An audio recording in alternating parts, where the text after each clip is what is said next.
2014 में एक helicopter Siberia के ऊपर से गुजर रहा था। तभी एक अजीब सी चीज ने पायलट का ध्यान अपनी ओर खींचा। एक बहुत बड़ा सिंक होल जिसकी चौड़ाई 80 फीट और जिसकी गहराई 15 मंजिल जितनी ऊंची थी। पायलट ने सिंक होल के आसपास कुछ चक्कर लगाए, कुछ फोटोग्राफ्स लिए और वहां से चला गया। जब ये फोटोग्राफ्स इंटरनेट पर पोस्ट हुई तो ये खबर पूरी दुनिया में आग की तरह फैल गई। कई साइंटिस्ट, जियोलॉजिस्ट और आर्कटिक रिसर्चर्स ने आज से पहले इतना बड़ा सिंक होल कभी नहीं देखा था, और वो भी जो रातों रात बन गया हो। इसका वॉल्यूम इतना बड़ा था कि ओलंपिक साइज जितने 10 स्विमिंग पूल्स का पानी इसमें आसानी से आ सकता था। लेकिन सवाल ये उठता है कि अचानक इतना बड़ा सिंक होल बना कैसे, और इसका जवाब देना फिलहाल किसी के बस की बात नहीं थी, और फोटोग्राफ्स देखकर तो बिल्कुल नहीं। राधे राधे दोस्तों, welcome to my YouTube channel और बने रहिए वीडियो के अंत तक। आज मैं आपको बताने जा रही हूँ एक ऐसी मिस्टीरियस चीज हमारे अर्थ के बारे में जो कि हमारे लिए बहुत ही नुकसानदायक है। चैनल पर नए हैं तो चैनल को जल्दी से सब्सक्राइब कर दीजिए। रशिया के नॉर्थ में स्थित साइबेरिया का ये हिस्सा यमल पेनिनसुला कहलाता है। यहाँ एक्सट्रीम कंडीशंस की वजह से आबादी ना के बराबर है। पूरे पेनिनसुला में सिर्फ कुछ हजार नोमैड्स रहते हैं और उनकी लैंग्वेज में यमन का मतलब है जमीन का आखिरी हिस्सा। यमन के इस सिंक होल की खबर के बाद आर्कटिक जियोलॉजिस्ट्स ने यहाँ पर आना शुरू किया। वैसे तो दुनिया में पहले भी कई बार सिंक होल्स बने हैं और कई बार दो शहरों के बीच दरार हो चुकी है, और कभी गाड़ियां जमीन के अंदर धंस गई हैं तो कभी पूरे के पूरे घर। ये सिंक होल मोस्टली पानी के बहाव की वजह से बनते हैं, क्योंकि पानी नीचे की जमीन को कमजोर बना देता है। लेकिन जियोलॉजिस्ट का कहना है कि यमल का ये सिंक होल किसी भी तरीके से नॉर्मल नहीं लगता, क्योंकि नॉर्मल सिंक होल का जो बॉर्डर होता है वो फ्लैट होता है, ना कि उभरा हुआ। और जैसा कि नॉर्मल सिंक होल जमीन के हिस्से को अंदर निगल लेता है, यानी उसके अंदर से बाहर कुछ नहीं निकलता, पर यमल के सिंक होल पर जब गौर किया गया तो इसकी एजेस भी उभरी हुई थी और इसका मलबा भी दूर दूर तक फैला हुआ था। पत्थरों के टुकड़े 200 से लेकर 900 मीटर की रेडियस तक फैले हुए थे। इस तरह का मलबा वहीं देखने को मिलता है जहाँ पर कोई एस्टेरॉयड आकर गिरा हो, पर रिसर्चर्स को सिंक होल में किसी भी एस्टेरॉयड के टकराने का कोई सबूत नहीं मिला। ऐसा सिर्फ एक ही कंडीशन में हो सकता है, जब एक नेचुरल ब्लास्ट हो। जमीन के अंदर उबलने वाला लावा इस तरीके के धमाके आसानी से कर सकता है, लेकिन अगर ये सच है तो सिंक होल से निकलने वाला लावा या फिर वोल्केनिक रॉक्स कहीं तो दिखने चाहिए।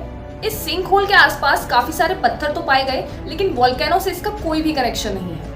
लेकिन ये सेडर जैसा दिखने वाला सिंक होल बना तो बना कैसे, ये जानने के लिए इसके अंदर से हवा, पानी और मिट्टी के कुछ सैंपल्स कलेक्ट किए गए, और इस बार साइंटिस्ट को एक इंटरेस्टिंग प्रूफ मिल ही गया। जब इन सभी सैंपल्स को टेस्ट किया गया तो एक चीज बहुत ज्यादा क्वांटिटी में पाई गई, वो थी मीथेन गैस।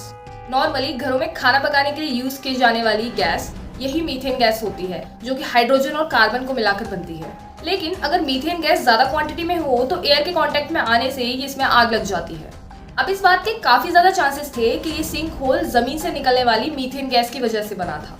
अब ये मिस्ट्री साइंटिस्ट के लिए खत्म हो चुकी थी, और इस मिस्ट्री की गहराई तक जाने में साइंटिस्ट को अब कोई इंटरेस्ट नहीं था। पर इससे पहले कि वो ये जान पाते कि इतनी ज्यादा मीथेन गैस आखिर आई कहाँ से है, यमन पेनिनसुला पर 8 सिंक होल्स और पाए गए, और ये सारे सिंक होल बिल्कुल वैसे ही थे जैसे कि यहाँ पर कोई ब्लास्ट हुआ हो। जब सैटेलाइट्स के थ्रू देखा गया तो पता चला कि 2014 के बाद से यहाँ एक के बाद एक सिंक होल्स बनते जा रहे हैं।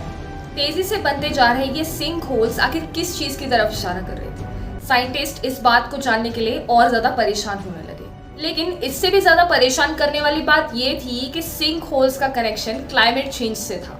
2014 में सबसे पहला सिंक होल बना था, और नेक्स्ट ईयर ही साइबेरिया में रिकॉर्ड हाई टेम्परेचर नोटिस किया गया, और बाकी सिंक होल्स भी इसी हाई टेम्परेचर के दौरान ही बने थे। 19वीं शताब्दी की शुरुआत से लेकर अब तक पूरी दुनिया का एवरेज टेम्परेचर 1 डिग्री सेल्सियस तक बढ़ा है, लेकिन आर्कटिक सर्कल में टेम्परेचर बढ़ने की स्पीड डबल है।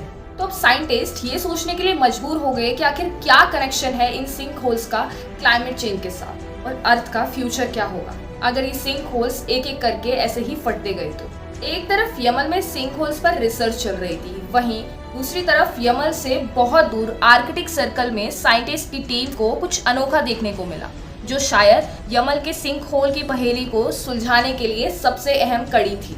अलास्का के नॉर्थ वेस्ट कोस्ट के पास एक इजी लेक है, जो कि लोकल्स के अकॉर्डिंग बहुत ही ऑड बिहेव कर रही थी। इजी लेक के अंदर से बबल्स निकल रहे थे, जैसे कि कहीं पानी बॉयल हो रहा हो। इस मिस्ट्री की खोज में साइंटिस्ट की एक टीम यहाँ पर आ गई और यहाँ पर बबल्स के कुछ सैंपल लिए। सैंपल्स को टेस्ट करने के बाद ये मालूम पड़ा कि इन बबल्स में भी मीथेन गैस ही है। आर्कटिक रीजन में थोड़ी बहुत मीथेन गैस लीक होना बहुत ही नॉर्मल बात है, लेकिन हैरानी की बात यह है कि यहाँ पर हर रोज 10 टन से ज्यादा मीथेन गैस लीक हो रही थी।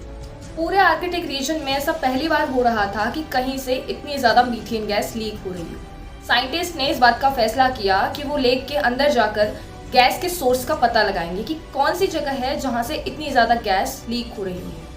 वैसे तो ये लेक 3 फीट गहरी थी, लेकिन जहाँ से ये गैस निकल रही थी वो जगह इतनी डीप थी कि डाइवर्स का वहां तक पहुंच पाना इम्पॉसिबल था। इसलिए सोनार स्कैनिंग की हेल्प से इजी लेक के नीचे जमीन का एक 3D मॉडल बनाया गया, जिससे पता चला कि जहां से बबल निकल रहे हैं वहां लेक 50 फीट तक डीप है। एक तरफ यमल में सिंक होल्स के बनने की वजह मीथेन गैस बताई जा रही थी और वहीं दूसरी तरफ इजी लेक से भी बड़ी क्वांटिटी में मीथेन गैस लीक हो रही थी। ये दोनों लोकेशंस ही आर्कटिक सर्कल में हैं और इन दोनों के बीच एक बात कॉमन भी है, वो ये कि ये दोनों ही जगह एक ऐसी जमीन पर हैं जिसे परमाफ्रॉस्ट कहा जाता है। परमाफ्रॉस्ट ऐसी जमीन को कहते हैं जो अंदर से पूरी तरह से जमी हुई हो। ये बहुत बड़ी एरिया में फैली हुई है जिसमें रशिया, कनाडा और अलास्का का काफी हिस्सा आता है। रिसेंट रिसर्च से पता चलता है कि आर्कटिक सर्कल में टेम्परेचर बढ़ने की वजह से परमाफ्रॉस्ट अब पिघलना शुरू हो गया है। यानी जिस जमीन पर लेक्स, पहाड़, रिवर्स के साथ साथ इंसान के बनाए हुए स्ट्रक्चर्स खड़े हैं वो मेल्ट होते जा रही है और इसके रिजल्ट्स में जो कुछ होगा उसे इमेजिन करना भी बहुत मुश्किल है। परमाफ्रॉस्ट की मेल्टिंग का प्रूफ इजी लेक से 600 किलोमीटर दूर अलास्का में फॉक्स टाउन के पास के फॉरेस्ट में छुपा हुआ है। ये जंगल भी परमाफ्रॉस्ट के ऊपर मौजूद है, जहां लोकल्स ने नोटिस किया कि जंगल के पेड़ अचानक से एक तरफ झुक गए हैं। इससे ये आइडिया लगा सकते हैं कि इन पेड़ों की जड़ें कमजोर हो गई हैं। इसके अलावा जंगल के अंदर जाने से पता चला कि यहाँ की जमीन भी धसी हुई है और अजीब से गड्ढे हो गए हैं। इन गड्ढों के अंदर लगातार पानी गिरने की आवाज आती है, जबकि यहाँ पर कोई भी पानी का सोर्स या फिर कोई भी लेक नहीं है।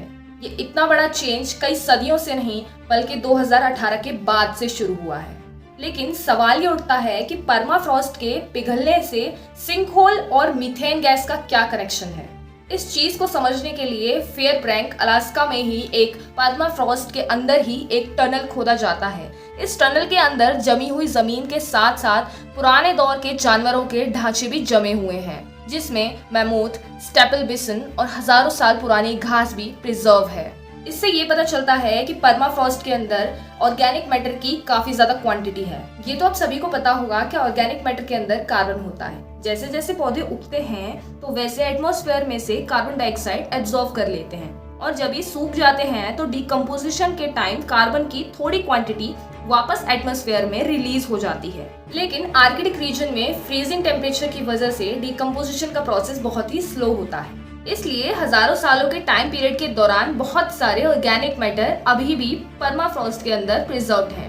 इट मींस इनकी बॉडीज अभी भी डिकम्पोज नहीं हुई हैं और इसके अंदर अभी भी कार्बन मौजूद है।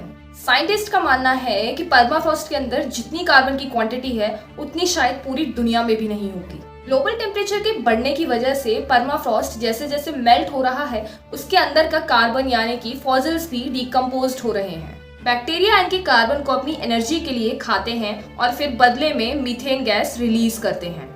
साथ ही परमाफ्रॉस्ट की मेल्टिंग की वजह से जमीन की मिट्टी भी सॉफ्ट होती जा रही है, इसलिए नीचे जमा मीथेन गैस को ऊपर आने में किसी भी रुकावट का सामना नहीं करना पड़ता। गैस आसानी से नरम मिट्टी से अपना रास्ता बनाते हुए ऊपर तक आती है और सरफेस के वीक पॉइंट से ब्लास्ट होकर बाहर आ जाती है। ये सिंक होल्स इसी गैस के बाहर निकलने की वजह से बने हैं। यही रीजन है कि आर्कटिक सर्कल में सिंक होल्स की संख्या बढ़ती जा रही है और एक्सपर्ट्स के थ्रू भी इस प्रॉब्लम का अभी तक कोई सॉल्यूशन नहीं निकल पाया है। हम ग्लोबल वार्मिंग पर कितना भी कंट्रोल कर लें, परमाफ्रॉस्ट को पिघलने से कोई भी नहीं रोक सकता। लेकिन हम परमाफ्रॉस्टिंग के प्रोसेस को थोड़ा सा स्लो कर सकते हैं, टेम्परेचर को बढ़ने से रोककर, क्योंकि डायरेक्टली और इनडायरेक्टली टेम्परेचर के बढ़ने का रीजन ह्यूमन बीइंग्स ही हैं। अगर हम अपने अर्थ के फ्यूचर को थोड़ा सा ठीक करना चाहते हैं तो हम सभी को ग्लोबल वार्मिंग को बढ़ने से रोकना होगा। वीडियो पसंद आई हो तो वीडियो को लाइक, शेयर एंड सब्सक्राइब जरूर करें। धन्यवाद।